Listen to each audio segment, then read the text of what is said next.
All right. It's pretty good, huh? And welcome everyone to the finals of the 56th Bucyrus Ladies Invitational Bowling Tournament. I'm Dan Messerschmidt. I'm joined by Bill Hansen and Deb Mason, and we're going to bring you the finals here today on podcast. We want to remind you that we're brought to you in part by Mike Robinette at Trinity Monuments, Todd Nye at Nye Builders since 1946, Jim and Jeremy Lederer at Jim Lederer's Body Shop, Ralphie's Great Food and Sports, Galleon and Marion, Rob Lust at Edgefield Animal Clinic in Marion, and Rick McWaters at Cycle Tech. So, Bill, we were talking a little bit before we went on camera today. It was a pretty good tournament, pretty balanced tournament. Yes, yeah.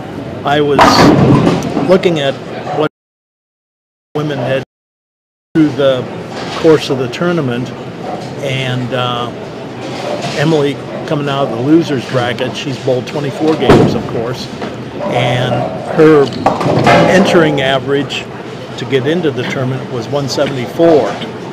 And looking at what she bowled scratch through the 24 games, she averaged 196.29, which is really well. And with the handicap format, she's averaging 241.29. So that's amazing. You know, that 1100 series, really helped there. Crazy, yeah. And then Charlie, with her 16 games, she came in with 149 average that qualified her. And through the 16 games, Charlie averaged 171.06 for scratch. And with her handicap, her average is 239.06. So with their handicaps, they're just 2 pins apart as far as their tournament average right now. So it's a closely matched game as far as that goes. Yeah. So it should be a real interesting. When you look at those finals. numbers, you know why they're here, because they're bowled very well. They both bowled very well. Of course, this tournament this year, for some reason, it looked like all the girls did really well. Yeah. I mean, there wasn't any really, really bad bowling. Mm-hmm. Yeah. So, I know I'm proud of everybody. And Charlie's going to get the tournament off to a start with a 7-10 split. Not necessarily the way you want to. Well, but better she got it out. Get out of the way. Yeah, better in the first frame than the last instead frame. of the 10th frame. Yes. Yes. As far as that goes, if you're going to do it someplace. Yeah. Yeah, Charlie Britt she went through the winner's bracket, and then Emily bowled her way out of the loser's bracket to get to the finals. Yeah, when I bowled Charlie, we said it was the Ohio Mutual Insurance Group match. She walked out the winner, but then we had planned to bowl each other in the finals, so that kind of That didn't quite work out, but we kind of selfishly, John Cryer, our engineer here, and I were discussing this as the bowling was going on. We might miss Deb if she's in the finals. She's not going to be here to be an analyst. So from our standpoint, it worked out, but not so much for you. Bill and I could have handled it, but certainly not nearly as well as it'll be with you, because you know the ladies' side. Bill knows bowling in general, but you know the ladies' side a little better probably than he does, since you're bowling against these ladies in league. And Emily started off with a strike, so. Okay, and then she moves over to lane 9, and then after that they just alternate two lanes at a time. Right. And it will remain to be seen. Normally we find out, and she strikes, so she's keeping up her hot First bowling. double, yeah. But normally we see how lanes will change a little bit during the course, and then it'll be who adjusts the best. Yeah. Well, and especially right now, this is their first finals, so I'm not sure if nerves have anything to do with it. They both seem pretty calm and so forth. Well, and they're not rookies to the tournament, so they've been in the tournament atmosphere before, just not in the finals. Yeah. So. Yeah, on the lanes of the day and Yep. how you feel. Yeah. How lucky you get. Yeah, there's so many comes down. factors that it's just not come out and throw the ball. Of course, nerves does have a big part. I was going to say, any sport, when you're in a competition, and she converts the spare, but when you're in competition,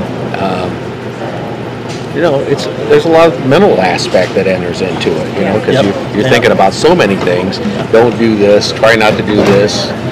Especially, when you're by yourself, golf and bowling are two sports that It's just you. It's just you, and you got to keep that mental sharpness.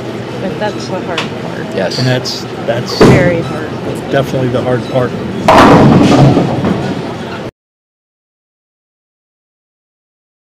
3-pin. She almost had the baby split there for a minute. Got rid of the 10-pin out of there.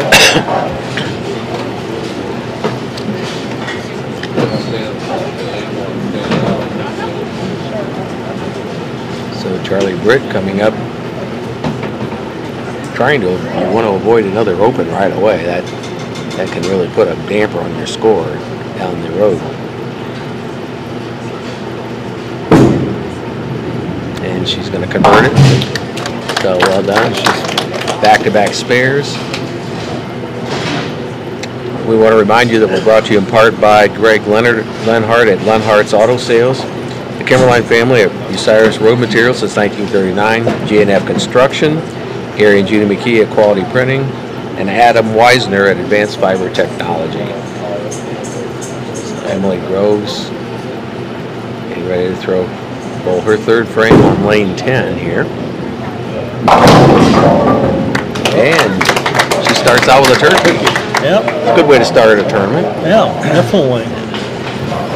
And this is the thing, you can't control what the other bowler's doing. There's no defense in bowling, as you mentioned, as another one-person sport. You can only control what you do. So right. If Emily rolls a 300, there's nothing that Charlie's going to do about it. That's right.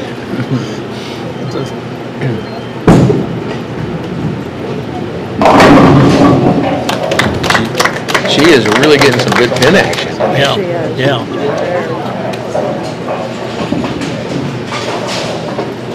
That's one reason why I don't watch my opponent, because it gets in your head. Psych you out of it. Yeah, you don't want to. It's when I told Charlie, I told her, I said, it's not that I'm being snobby or anything, but I said, I'm not going to watch. Nope, missed the head pin. Yeah. Left the 1-2-6 2-4 or 1-2-4. Yeah. And she came up light on that. Yeah. Ball didn't move. Yep. Yeah, she just missed the pocket. Cleared out the other 7 real nicely, but just didn't hit that head pin. Of course, as long as she stays clean and picks up her spares. Mm-hmm. Because a true bowler is really a spare bowler. Mm-hmm. Anybody can get lucky and get a strike. She did very nicely on that one. Clearing out the 3 pins there. So that's her 3rd spare in a row. She moves over to lane 9.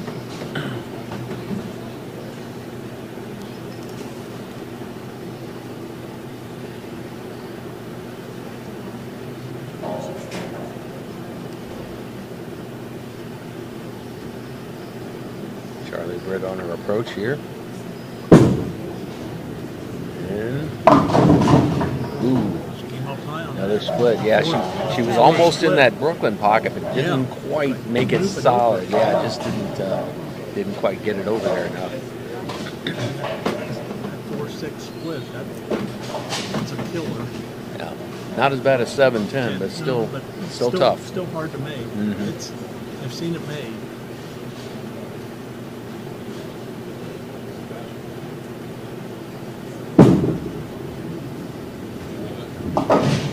She picked up the 6, but left the 4. So another open for Charlie Britt. And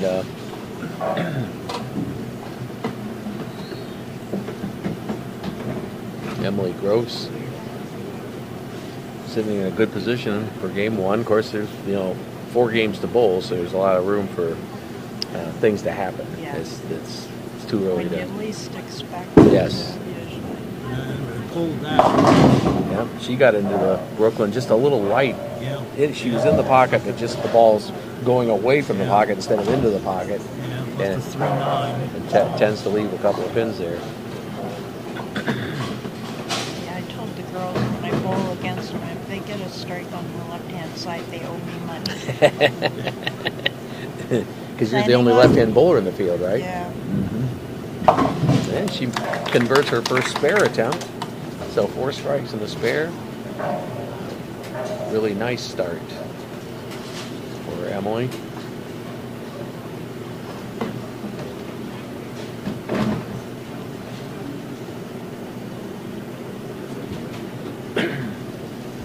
A strike here would give her a 50-plus pin lead through 5 frames.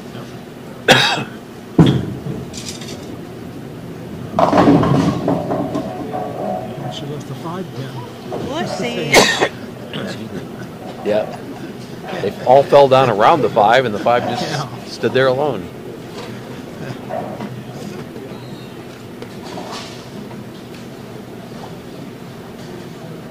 That's known as the wussy pin.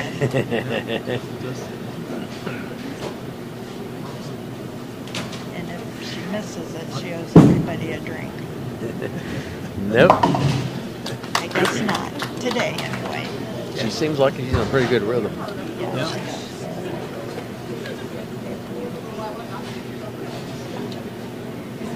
So, Emily Groves, after starting out with 4 strikes, she's had back-to-back spares, which as you mentioned, that's the key. Avoiding the opens. Yeah.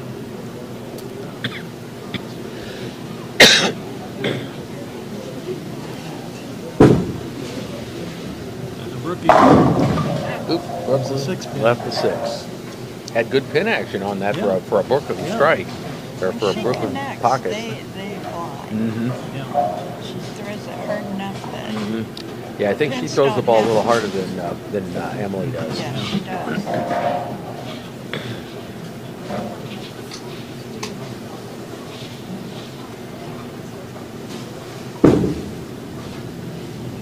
And she converts. So Charlie Britt back with another spare. The key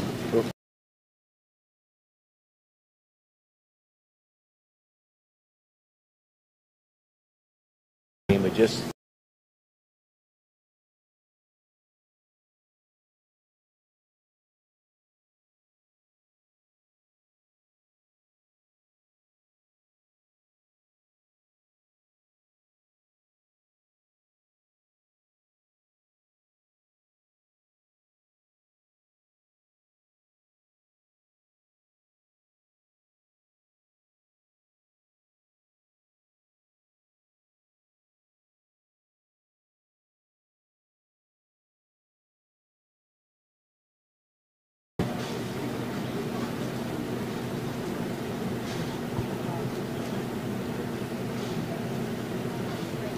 Charlie Britt coming up for her attempt at the 2 pin. And she does convert.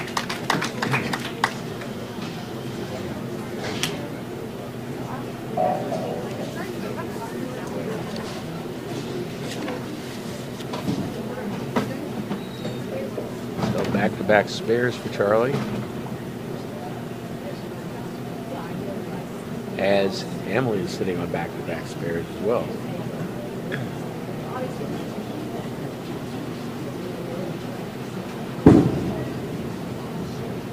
Another strike. She is. Emily Groves is in a groove.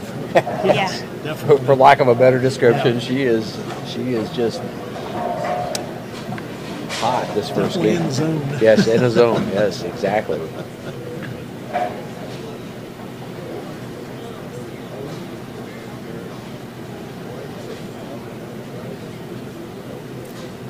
Coming up on lane 9. bowling in her 8th frame now is Emily Groves.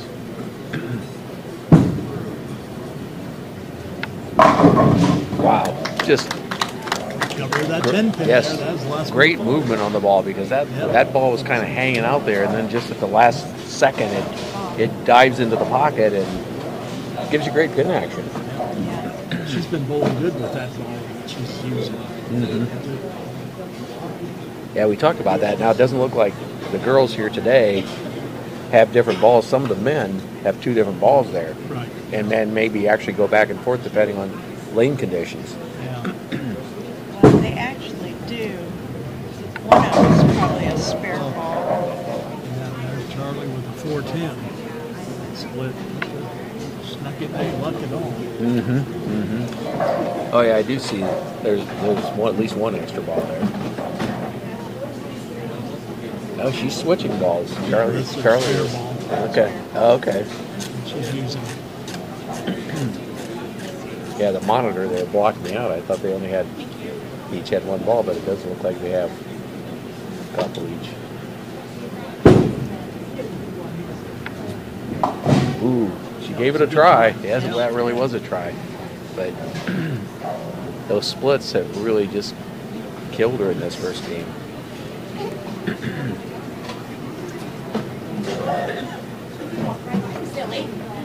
3 big splits. Not much you can do. No. As far as that goes. No. Very low percentage of converting those. Right. Close your eyes and throw the ball.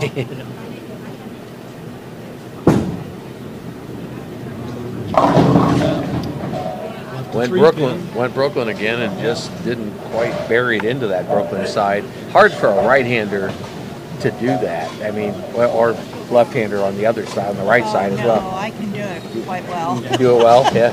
Yeah, my teammates will attest to that. I can go brookie on them. Yeah. They get upset for some reason. I don't know when it strikes. They start calling you lucky and all that Yeah. stuff, yeah. Well, and that's like, you're supposed to hit the pocket. Well, my pocket is on both sides. I'm not picky. particular. As long as it works. As long as you get an X up there. Yeah. And don't hit that head pin straight on. Yeah. That's really the key. You don't want to do that. No. Get one pocket or the other. Yeah, but see, if you hit the head pin straight on, sometimes you get a strike. Sometimes you And do, they yeah. say, how did you do that? Yeah. You used all 3 pockets.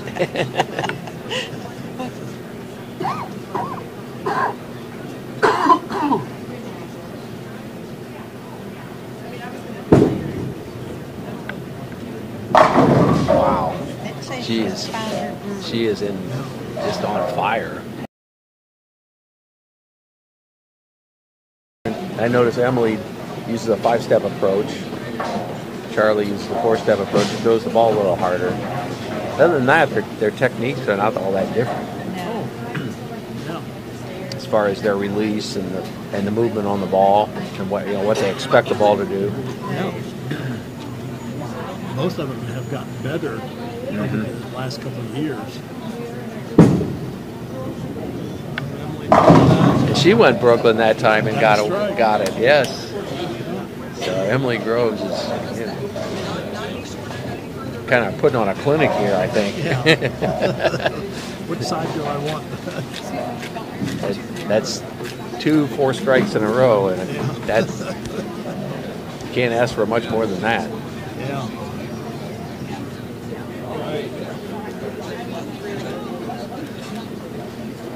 And Emily finishes up here if she strikes out. She'll have 257 to start the game.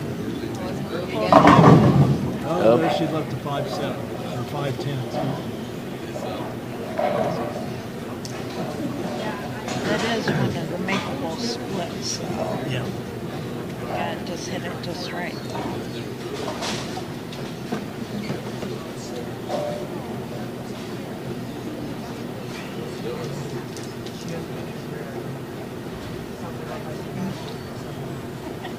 And she goes up for a 5-7 split, picks up the 5. She only loses a pin there because there's no more to go. Starting off with a 254 game. Yeah, 254 to lead the thing off. That's pretty impressive. Yes.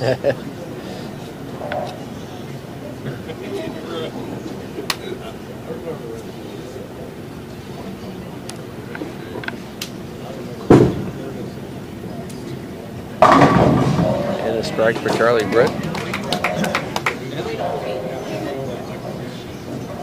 I want to remind you that we're brought to you in part by Mark Osborne at E. Crane International and Galleon, Dave and Judy Hedrick at B-Dry Basement Waterproofing, Isaac King and Dylan Watt at Advanced Fiber Technology, and Martin Bernhardt at Mike's Roofing. Without our sponsors, we would not be able to bring you this 56th Ladies Invitational.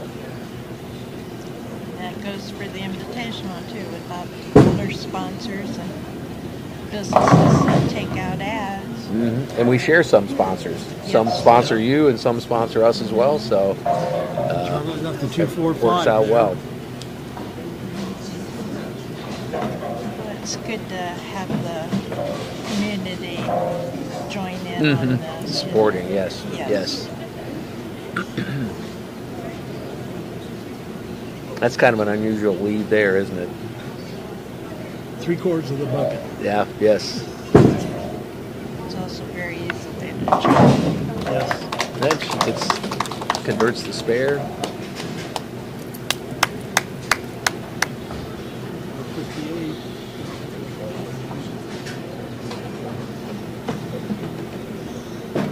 So with handicap, she trails by 73 pins. Right? After the first game. 226 to okay. 299. Remind you again that we're brought to you in part by Jason and Justin McMullen at Crossroads Candles in Cooper's Mill, Jose Mata at Pepe's Mexican Grill, Marion Road, Kingston Residence in Marion, and Dwayne Watts at the Watts House of Insurance. And we'll be back with Game 2 right after this.